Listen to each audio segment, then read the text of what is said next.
بسم الله الرحمن الرحیم. دور خان ما تاسو ګورئ تحقیق نه دا وخت ولاړې ما کاټلنګ مین بازار کې کوم ځای کې چې د سحر راسي د بنشا چې کوم رهایشي دي او احتجاج کړي. دغه احتجاج د دې لپاره دی چې کوم د اوبو نکاسي ده هغه نکاسي په صحیح طریقه نه کیږي.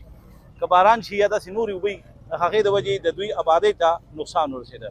موجود دی زموږ سره د تحصیلي کاټلنګ د بازار تنظیمي تاجران صدر، دوی هم پرون پرنس کانفرنس کړی او د دې احتجاج مرسته کړې ده. پوښتنه به کوو دوی سره چې دا مسله د کوم ځای نه جوړه شوه، ولې جوړه شوه، اول به دا اوبه چېرته تلي، اوس ولې بندې شوې. په دې حواله به سره خبرې کوو. زموږ سره اوسئ. دا اوبه اول کوم طرف ته باید او دا ولې بندې شوې؟ بالکل د دې دوه اطرافو یو اطراف دا دی چې دا کوم لونخړ روډ چې دی دا روډ چې دی دې سره نالۍ راغلی او دا سیده دې تللی د کاټلنګ خواړ ته وزاري شوي دی او یو آی طرف ته اریګیشن وه اریګیشن والنګ پکې پیل دی نه لکه څنګه اریګیشن هغه نالۍ چا بنده کړې ده؟ هغه به اپله چې کوم کورونه دي هغوی بنده کړې ده. نو هغې کې مونږ اریګیشن والا ته درخواست ورکړی، نو هغې کې اریګیشن والا فیل دي چې بنده شوی دی. دې ته فنډ څه میلاو شوی دی؟ دې ته فنډ میلاو شوی دی. نو کوم طرف ته فنډ میلاو شوی دی؟ فنډ دې طرف ته میلاو شوی دی په مین روډ باندې چې کومه مین روډ جوړېده که نه نو دې سره خواته نالۍ وه. هغې دپاره 1 کروڑ او 10 लाख रुपया منظور شي په دې باندې منظور شوي دي. خو اوس دا په زما په ژوند کې لومړنی دغه دی چې ټیکهدار په هغه پڼډواله باندې دغه نه کوي اعتماد او هغه پڼډواله چې دي په ټیکهدار اعتماد نه کوي. ټیکهدار وایي چې ما خو ټیکه اخیستې ده خو پڼډ نشته دی او پڼډواله وایي چې یاره زه دې ټیکهدار ته داسې نشو کولی. نو تا منظوري بیا څه لوه؟ تاسو به خپلو خبرو کې ستاسو خبره کوم چې آی طرف ته اریګیشن فیل شوی دی. څنګه اریګیشن فیل شوی دی؟ هغه اریګیشن دا فیل شوی دی چې کومه د ټول عمر یو لختي سرکاري نو دا څنګه بندېږي؟ نو هغه د اریګیشن ادارې د محکمې فیلیر دی، پاک فیلیر دی د اریګیشن.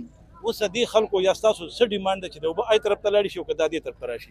مونږ وایو چې کوم مین نالۍ چې ده که نه هغه د دې پلو شي، مین نالۍ چې دا د دې پلو شي او هغه بله چې کومه ده چې په هغې باندې د کورونو اوبه به تللې، په دې باندې د باران اوبه راځي، د هغې د وجې کورونه ډیمیج شو، د هغې د وجې په هغه کورونو کې چې کوم بورونه او کویان شي په هغې کې جراثیم خوش اوبه ترېنه راوځي، د هغې د وجې بیا واړه بیمار شو، په چا باندې خارش ولګېده، په چا باندې الرجي راغله او د چا ویښته ووتله. ستاسو دا ډیمانډ دی چې د کورونو اوبه دې پله لاړې شي او د باران که نه څه؟ اوس خو مسله دا ده چې الرډي دې پله پیسې منظورې شولې، چې پیسې منظورې شي بس زموږ مسله حل کېږي دې سره که نه دې طرف ته راوځي. بس دا هغه شو، هغه خو پلیر شو، د هغوی شو، خو فلحال دې له فنډ منظور شو که نه، فلحال دا خو دې وکړی شي که نه. هغه چې دي هغه د پروسس خبره ده، بس هغه محکمانه کاروایي وشي، محکمانه کاروایي دې وشي د هغې خلاف. زه خپله ځان لکه که دا نالۍ وشي د کورونو د اوبه به دې طرف ته راوځي. بالکل دا کوم چې نقصاني اوبه دي آیا به ختم شي، مسله به حل شي. د سحر سے احتجاج شروع دی، د اوسه پورې تاسو سره سیاسي یا سرکاري افسرانو اهلکارانو سره رابطه کړې ده؟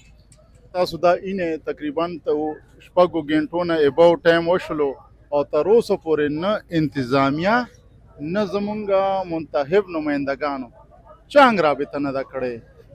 ډېره مننه. د تنظیمي تاجران صدر خان فراز په تفصیل باندې د دې مسلې حل مو خو هغه پوینټونه مې وي چې لکه دې ته چې کوم فنډ منظور شوی دی نو د اوبه چې دي دا دې طرف ته راځي. دا د اوسه پورې لکه په دې باندې زیاتره خلک نو پوهه. هغوی په کمنټسونو کې زموږ نه هم دا پوښتنه کوله چې دا مسله څه ده.